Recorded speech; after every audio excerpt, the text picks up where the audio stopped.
ना ते पवार साहेबांना द्या, नाहीतर तुमच्या डिपार्टमेंटला द्या. काय दर्शनी भागामध्ये ठेवा. या आतला वा हो कसं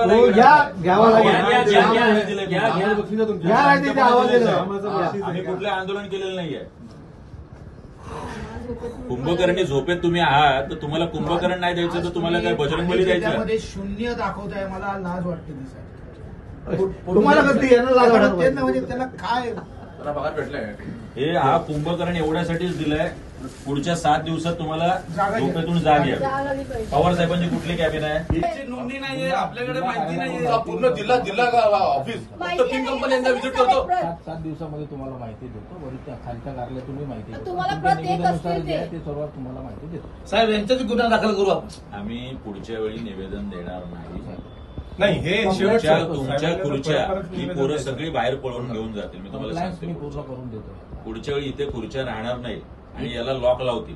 हे डिपार्टमेंट जर मुलांना रोजगार मिळवून द्यायला कमी पडत असेल तर हे डिपार्टमेंट आम्हाला नको. तुम्हाला लक्षात येत नाहीये, या टॅक्सपेअरच्या पैशातून तुमचे पगार जातात साहेब, आणि तरी सुद्धा तुम्ही पोरांना नोकऱ्या द्यायला सक्षम नसाल तर काही गरज नाही ह्या डिपार्टमेंटची.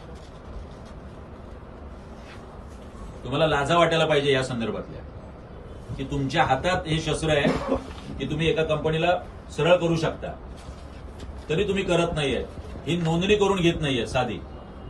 यांना जमीन कोण देतो?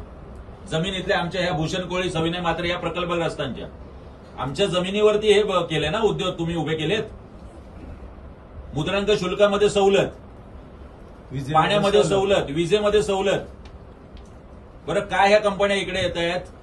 याला अनुकूल वातावरण आहे ना महाराष्ट्रामध्ये, म्हणून येत आहेत ना. इथे प्रामाणिक मनुष्यबळ आहे म्हणून येत आहेत ना.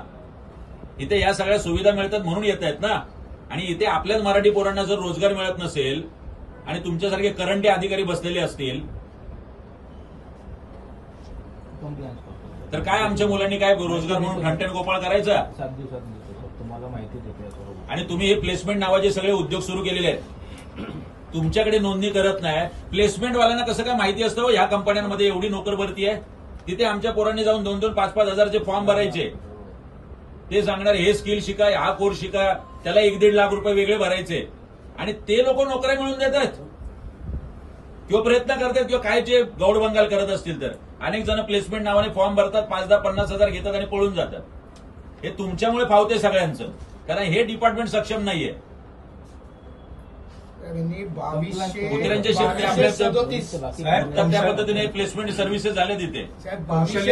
मेळावे. एबीपी माझा, उघडा डोळे बघा नीट.